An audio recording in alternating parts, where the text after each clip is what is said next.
Continuamos entre olas y manglares. Hoy estamos en la comunidad de Aranjuez y tenemos el gusto de que nos acompañe don Carlos. Don Carlos, cuéntenos un poquito más de usted, por favor.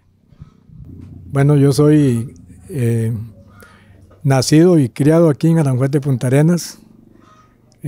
Tengo 67 años cumplidos. Trabajé 25 años para la Dirección Nacional de Comunicaciones. Y después de ahí me pensioné, soy pensionado de la dirección y he sido un líder comunal dentro de la comunidad de Aranjuez. Fui fundador de la Asociación de Desarrollo Integral de Aranjuez, aparte que siempre he estado involucrado en comités, tanto en la iglesia como en el deporte, en las juntas de educación. Y hace como unos 15 años me retiré de todo lo que era la vida pública, ¿verdad? Okay. Y he trabajado en la empresa privada también. Y bueno, así a grandes rasgos, ese es Carlos Luis. Excelente, qué gran trayectoria, don Carlos.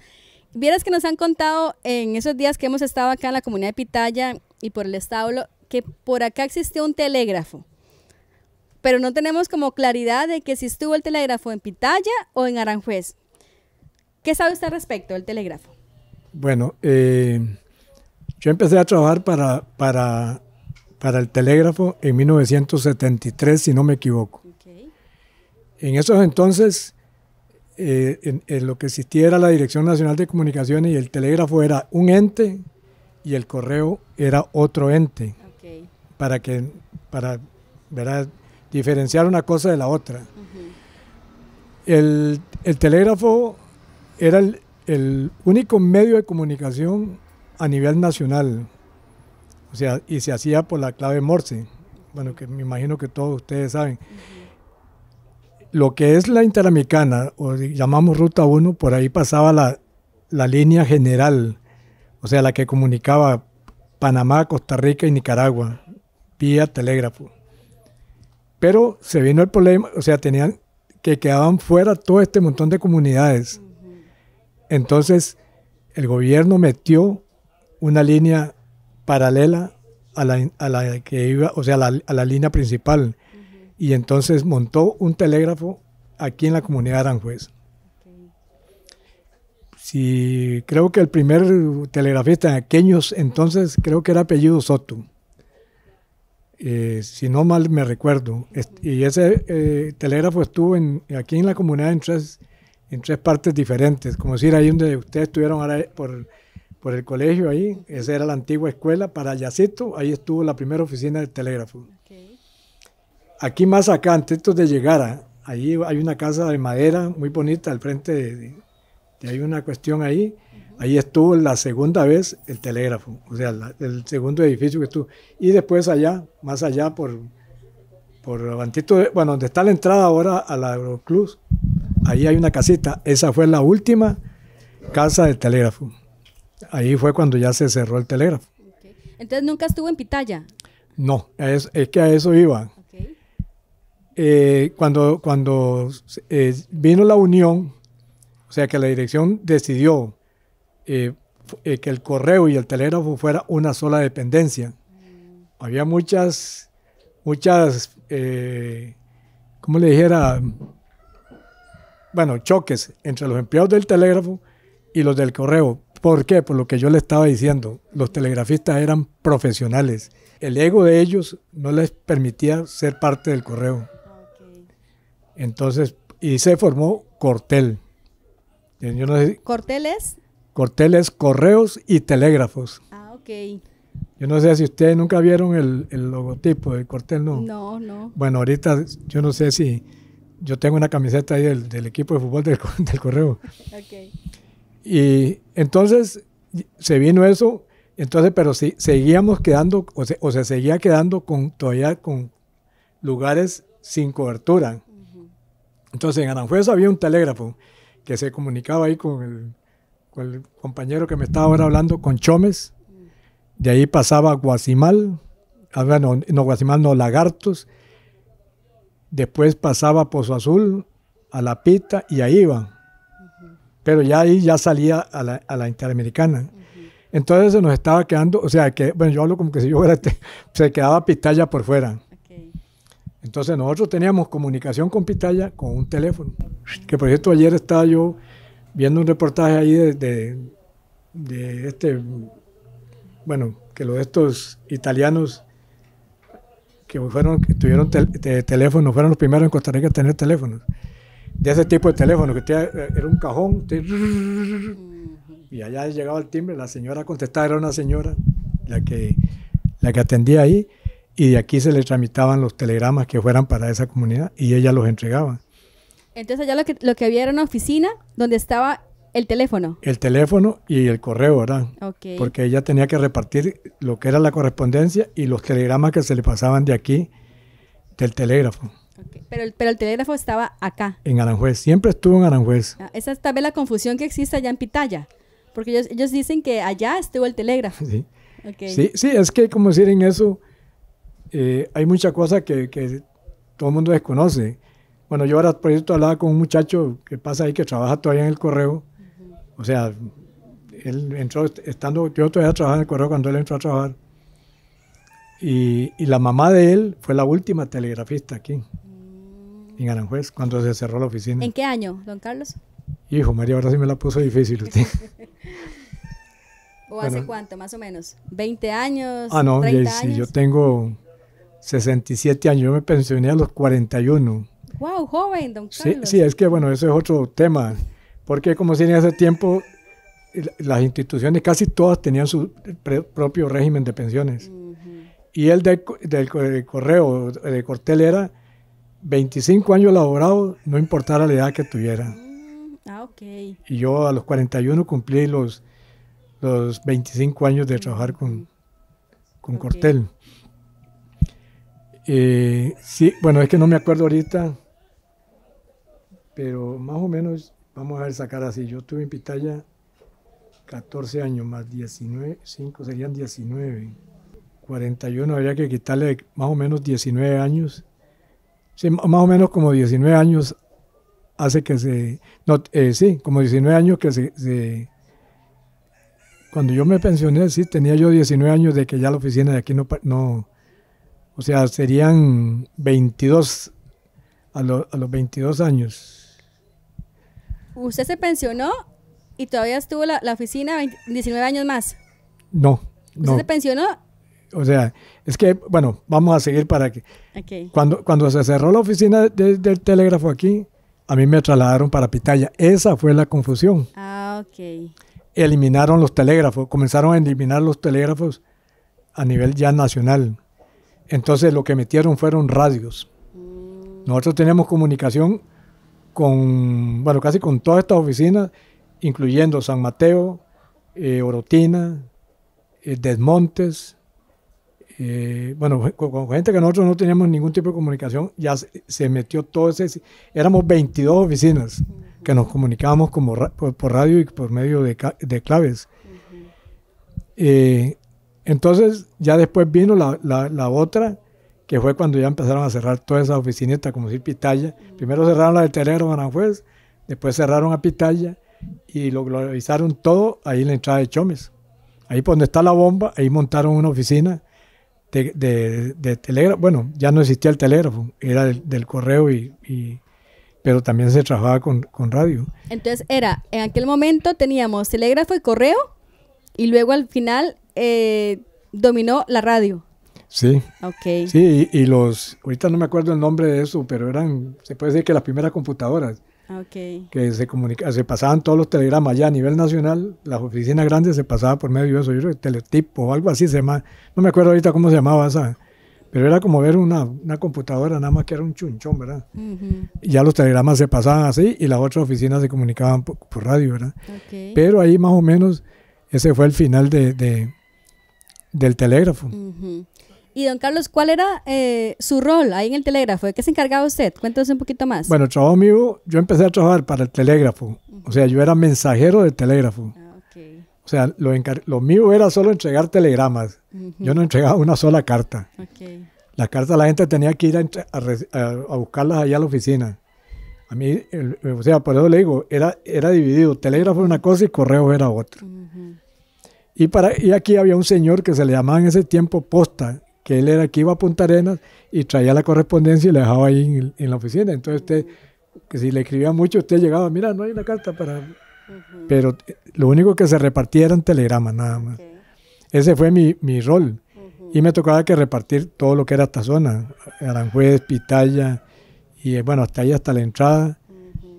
¿Ves? Y ya después, cuando se hizo la unión esa de Cortel y bueno, correos y telégrafos, entonces ya sí, era global. Yo tenía que repartir telegramas y todo lo que era correspondencia en toda esta zona. Sardinal, Aranjuez, Pitaya, allá casi por el Arreo, por donde está el ingenio, toda esta zona la cubría yo. Ok. Y don Carlos, ¿cuál era qué tanto contribuyó el que hubiese un telégrafo a la economía acá de esta zona? Eso se puede decir que era estar integrado al resto del país. Porque en ese tiempo aquí las fincas eran grandes, ¿verdad? Como decir, es que ahora ya todos lo han ido acaparando, pero como decir, solo aquí en Aranjuez, así que yo me acuerdo, habían como 8 fincas ganaderas, o sea, lecheras. O sea, que aquí entraba la Dos Pinos o sacaban camiones cargados de leche a vender a Punta Arenas. Después estaba la finca aquí, esta otra, que está ahora allá abajo en Pitaya. Ahí había una arrocera. Esa gente tenía también lechería muy grande. Entonces, la economía de aquí era alta. O sea, aquí había muy buenas fuentes de trabajo. Aquí, o sea, y entonces era uno de los medios, porque muchos de los finqueros de aquí era gente que vivía en San José. Ellos necesitaban tener comunicación directa con los empleados, entonces lo hacían por medio de los telegramas. Muy bien. Y don Carlos, cuéntanos esta vez un poquito más, ¿qué tanto se ve afectada la comunidad una vez que cierran el telégrafo y el correo? ¿Qué pasa? O sea, ¿hubo un impacto o no? ¿O incidió en algo? Bueno, es que como todo se hace así, como decimos nosotros vulgarmente, va poquito a poquito, ¿verdad? Van cerrando todo, pero no se deja de dar el servicio. Porque en el momento que yo me fui, a mí me trasladaron para Barranca. Entonces, como yo estaba en Barranca, entonces yo coordinaba en Barranca lo que era la distribución de telegramas y correspondencia a toda esta zona. No me tocaba venir a mí, pero el compañero que venía, entonces yo le decía que a dónde eran los lugares que había que ir y todas las direcciones, porque en eso había que conocer la zona, ¿verdad? Entonces, y ahí ya paulatinamente van entrando otras, ¿cómo le dijera? Bueno, lo que es ahora, ¿verdad? Que hay más medios de comunicación y ya entraron los teléfonos, ya empezó a llegar el teléfono público. Entonces, ya no siente usted el impacto así como que, así que se la quitaron y, ¿ves? Inclusive hasta para uno mismo, porque yo soy nacido aquí y aquí me hice, lo único que no fue telegrafista, ¿verdad? Nunca tuve la oportunidad, pero uno tiene todo aquí. Y que le digan a usted, bueno, le damos 2 opciones, o se va para Chome o coge para Barranca. O si no, tiene que renunciar. ¿Y cómo iba a perder yo mi trabajito? Sí, no, y el récord, ¿verdad? Y que mi abuelo trabajó para el telégrafo, él fue lo que llamaban guardalíneas. Él tenía que ir bueno, que por cierto, aquí no hay poste. Bueno, sí, hay un poste de lo que se usaba el telégrafo, por donde pasaba la línea. Entonces mi abuelo tenía que ir de ahí, del puente del río Aranjuez, ahí donde está la cuenca, hasta Barranca, 2 veces por semana a vigilar la línea. Y si había un daño, tenía que ir a buscarlo a ver, porque como la corriente era tan, digamos, livianita, ¿verdad? Que con cualquier cosita, o sea, se despegaba un cable de eso y pegaban y listo, se terminaba la comunicación. Entonces, para eso los tenían a ellos. Y había otro señor, don Armando Aguilar, que ese le tocaba de aquí hasta Chomes. Vigilar toda esa. Y entonces ellos eran los que se encargaban de eso. Pero de la casa, sí. Y mi abuelo me decía, porque como le digo, en ese tiempo, él añoraba porque yo no pude estudiar. Yo solo 1 año pude estar en el colegio, porque en ese tiempo solo existía Esparza, que tenía como 2 años de haberlo hecho, y el Martí. Y entonces él, como pudo, me mandó a Esparza, pero no me pudo sostener, los costos eran altísimos. Y entonces él siempre me dijo, usted tiene que entrar a trabajar al correo, yo lo voy a meter, no sé cómo.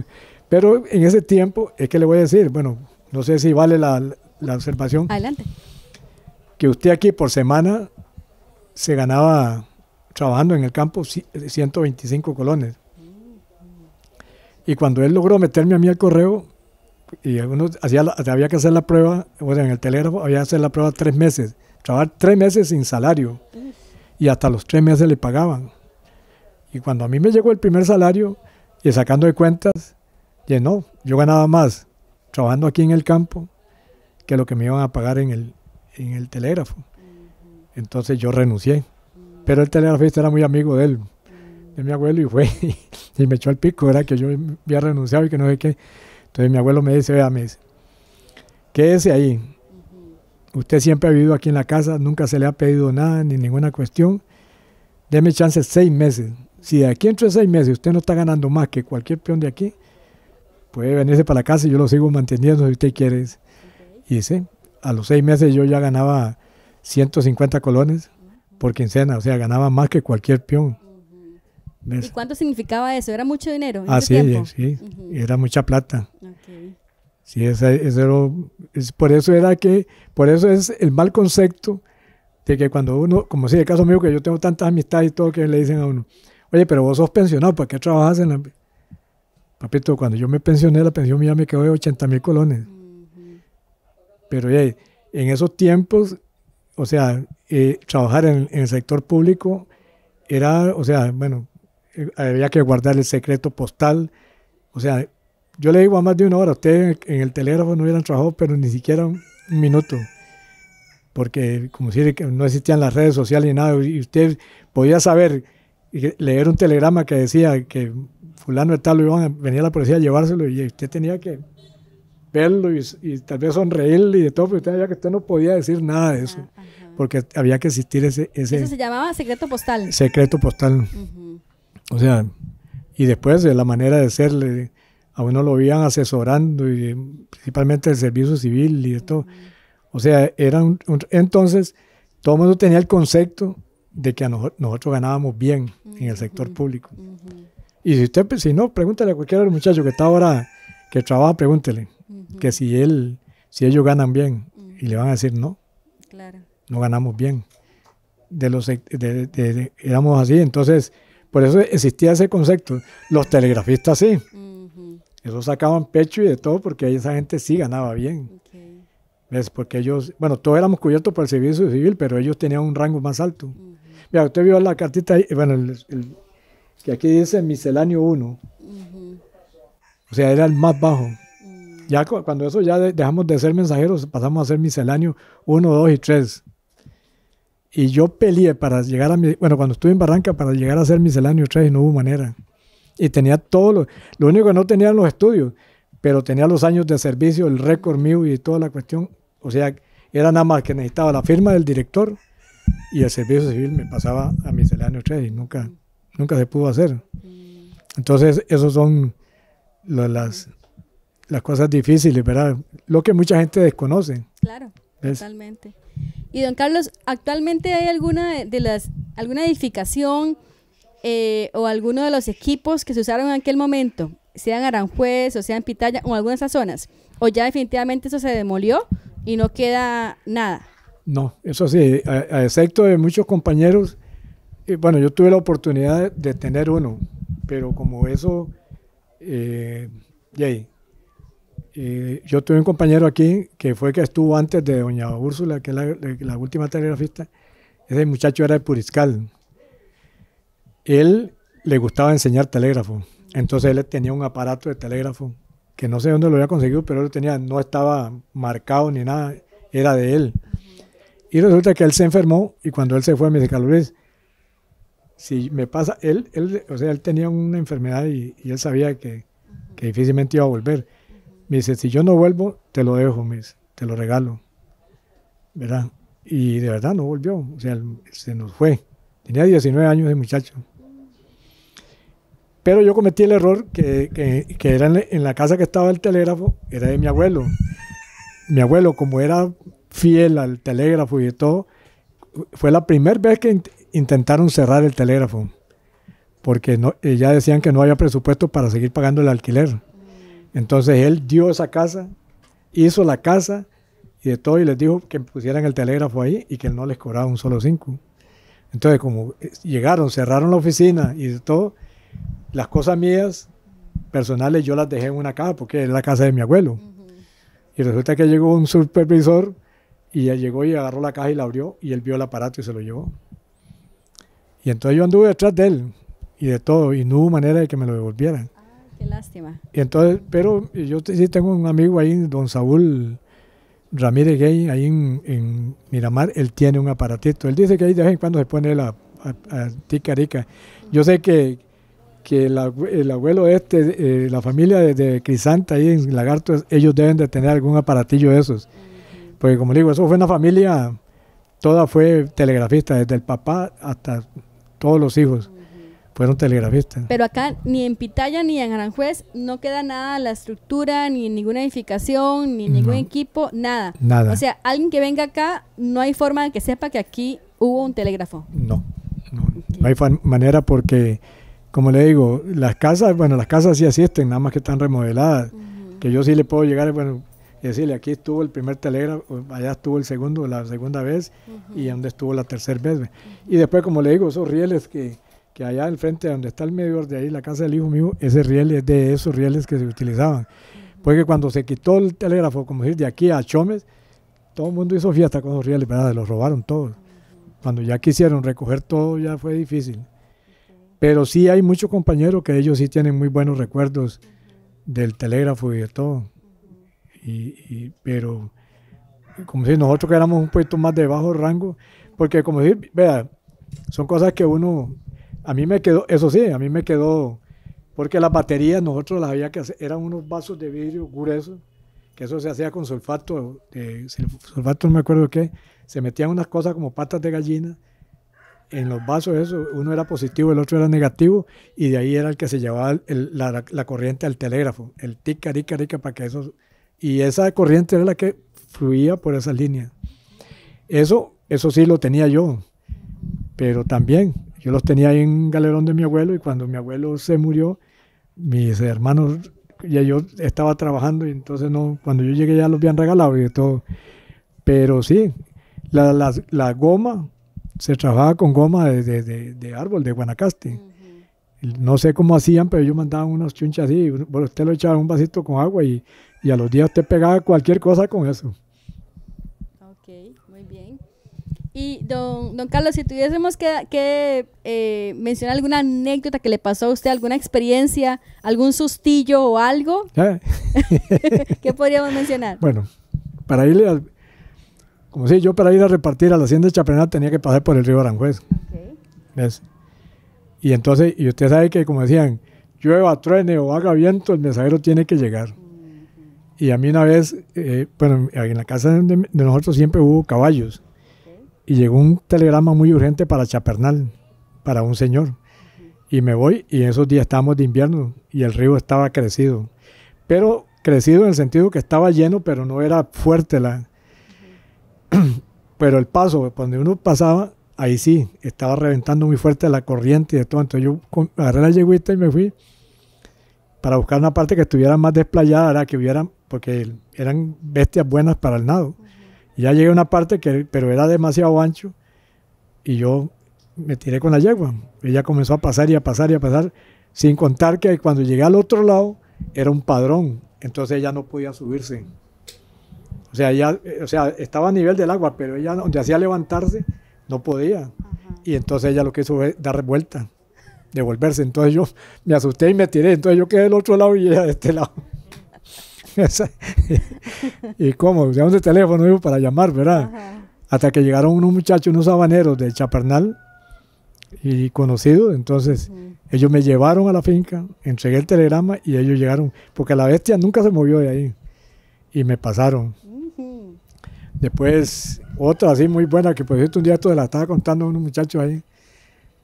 Aquí adentro había una finca de esas lecheras, y también iba a dejar un telegrama y el señor está dentro del corral, están ordeñando, eran como las 8 de la mañana, eran como 5 ordeñadores que tenían una finca grande. Y está todo el mundo y me dice un condenado a mí, entra, Carlos Luis. Yo me subo a la regla y voy cruzando por el corral en medio de las vacas y de todo, cuando me gritan, ¡va la vaca! Y yo llevaba la libreta en la mano y de toda la libreta donde ya el telegrama, y había lo que ellos llaman bramadero, un poste, ahí quedó Carlos Luis como un gato de arriba, y la vaca pasaba y me bajaba la libreta y de todo, viera qué desastre. Cosas como esas le pasaban a uno. Pero bueno, un empleado muy comprometido, porque como fuese, tenía que llegar el mensaje. De que le metían eso a uno en la mente. Que, no, usted no ha oído eso de que decían de que llueva, truene, el mensajero tiene que llegar. Tiene que llegar. Sí. Y eso se lo inculcaban a uno. Yo trabajé al principio a pie. Y yo le digo a los muchachos que ahora todos los voy a andar con bicicletas y mira que vengo cansado. Digo, a mí cuando me dieron la primera bicicleta me dieron una Rallys 28, que el que conoce bicicleta sabe que eso pesa casi como es una bicicleta, pero de lo bueno que hay, ¿verdad? Pero yo tenía que ir hasta el Chapernal, subir hasta Sardinal en bicicleta, sin cambios y sin nada. Y entonces, así que yo les decía, no, ustedes en ese tiempo no hubieran andado en bicicleta.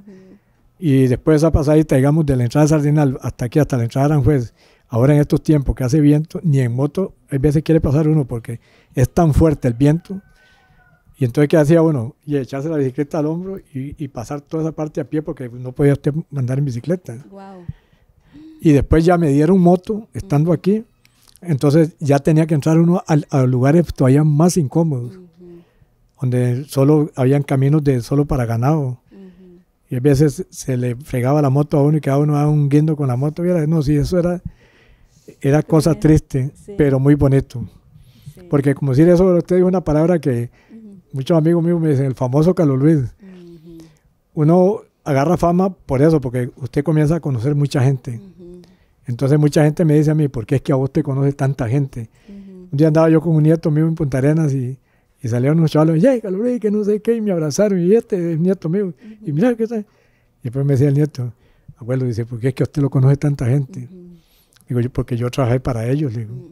Digo, esa es una de las gratificaciones que uno tiene. Digo, que hay gente que conoce a uno y es por eso. O sea, por el trabajo que...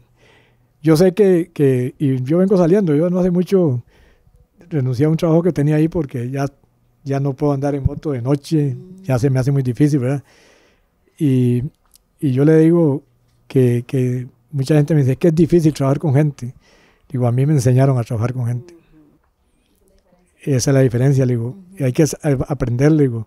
Y de verdad, no, o sea, porque sea como sea, así, modestamente siempre nos asesoraban. Y yo a muchos empleados les pregunto, ¿ustedes alguna vez le han dado un curso por lo menos de relaciones humanas? O sea, que llegue un profesor. Yo tuve un profesor de apellido Moya, de los Moya esos famosos de músicos y de todo, que lo hacía sentirse a uno, pero mal. Nosotros tuvimos un seminario con él 15 días y le hacía unas preguntas a uno que uno decía, no, sí, soy una vaca completa, ¿verdad? Porque así es. Y entonces le comienzan a enseñar a uno todo eso. Entonces uno se siente agradecido de que algo después de todo quedó, claro, de todo eso, ¿verdad? Claro. No, y lo que uno aprende, todo el conocimiento es lo que uno le queda, ¿verdad? Sí. Toda la experiencia, el conocimiento. Don Carlos, si tuviésemos que invitar a alguien a que venga, que no conoce Aranjuez, ¿qué podría venir a conocer acá en Aranjuez? ¿Qué le podemos decir? Véngase a Aranjuez, ¿qué puede encontrar acá? Bueno. ¿Qué tiene para ofrecer Aranjuez? Si le gusta Aranjuez? Fútbol, bueno, ahora la cancha está un poquito seca, pero era que bonita cancha, bueno, aquí Pitaya, ¿verdad? Después ahora tenemos ahí a los de Matúa. Ajá, Natúa. Natúa, sí. Después aquí adentro también está la laguna, es privado, pero ellos no ponen pero porque llegue gente a visitar y todo ahí, hasta se practica mucho la pesca artesanal, ¿verdad? Mucha gente llega a pescar ahí, mucha gente le gusta. Bueno, y después ya esto se ha poblado mucho, pero sí, todavía es un lugar sano, ¿ves? Y si tiene amistad aquí, mucho mejor, ¿verdad? puede venir. Ok. Sí. ¿Y cuáles instituciones están acá presentes? Acá, ¿qué encontramos? ¿Cuáles entes públicos están acá en Aranjuez? Bueno, el Ministerio de Educación, bueno, tiene colegio, tiene la escuela y el EVAIS que tenemos ahí, o sea, la caja también nos tiene cubiertos. Y bueno, ahora ahí están, la asociación está pulseando para ver si se logra abrir una guardia, ¿verdad? O sea, que haya sí, que haya un destacado, pero ahí está el terreno y de todo, pero no tiene todavía la anuencia de los políticos, ¿verdad? Sí, es muy poco, y ahora sí muy poco y después mucho, que mucha gente ahorita está produciendo, o sea, ya hay, como decir, más productores, gente sembrando sandía, allí, aquí donde llaman las parcelas, pero las parcelas aquí abajo, ahí hay gente que siembran pipianes, sandía, o sea, y es cosa que ellos sacan a vender, ¿verdad?, al mercado y de todo. O sea, sí hay ciertas cosas todavía, nada más que ya con menos que antes, ¿verdad? Ok. Bueno, don Carlos, encantadísima de que nos haya dado este espacio, de verdad. Si tuviese que dar un mensaje sobre la importancia o algo del telégrafo, ¿con qué podríamos cerrar? ¿Qué se le ocurre? Bueno, nosotros, bueno, por cierto, ahora en estos días tenemos la asamblea de pensionados ahí. Y yo la última vez que estuvimos, yo les dije, ¿por qué en Europa todavía usan el telégrafo? Y un compañero me dice, ¿y a dónde has oído? Le digo, bueno, búsquelo, digo, pero en Europa hay ciertas comunidades que todavía usan el telégrafo. Digo, ¿por qué todos ustedes que son telegrafistas, y yo sé que todos ustedes tienen aparatos, ¿por qué no organizarse y tener el uso del telégrafo? Digo, muy sencillo, le digo, yo se lo pongo, bueno, ustedes todos los jóvenes, se va al internet y ¿qué hacen ustedes? Sufren, ¿verdad? Claro, claro. Y que hubiera otra alternativa que ustedes, y yo le decía, bueno, uno de los compañeros me dijo que en el Correo Central en San José, ahí dan clases de telégrafo, que algunos de ustedes tal vez algún día que quieran ver qué tanto oído tienen, para que vean qué bonito es el telégrafo. O sea, es algo, todavía se practica, como si todo lo que son barcos y todo eso, esa gente funciona con el clave Morse, nada más que es lo que se llama radiotelégrafo, ¿verdad? Es un radio, pero se hace con la clave Morse. ¿Ves? Entonces, yo siempre opino de que no lo podemos dejar, porque pues, en cualquier momento necesitamos volver otra vez. Y yo por eso a mis nietos les digo, muchachos, no se olviden de atrás, o sea, hay que seguir todavía teniendo un poquito de tierra, porque es duro, digo, llegar a una parte y que usted tenga que regresarse de todas las cosas bonitas y buenas que tuvo, a tener que llegar allá y no tener con qué defenderse. Entonces yo por eso, ¿verdad? Como si la compañía, yo les dije, grupos, o sea, pueden hacer hasta convenios con la universidad y de todo, para hacer un grupo y que por lo menos como digamos, lo llamémoslo así, como un hobby, pero que usted diga, soy telegrafista, o sea, sé cómo se transmite un mensaje. Y o sea, un telegrafista que trabajaba en esas líneas de ahí, transmitía 300 palabras por minuto. Wow. Usted sabe lo que es subir usted en un minuto 300 palabras letra por letra, porque ticarica es la A, es punto y raya, ticarica, A, pero de ahí tengo que poner la M, la O y ahí va. Entonces, por decirle algo, ¿verdad? Hay que tener mucho oído y mucha rapidez, pero entonces sigo siendo un enamorado, no soy telegrafista, pero sigo siendo un enamorado del telégrafo.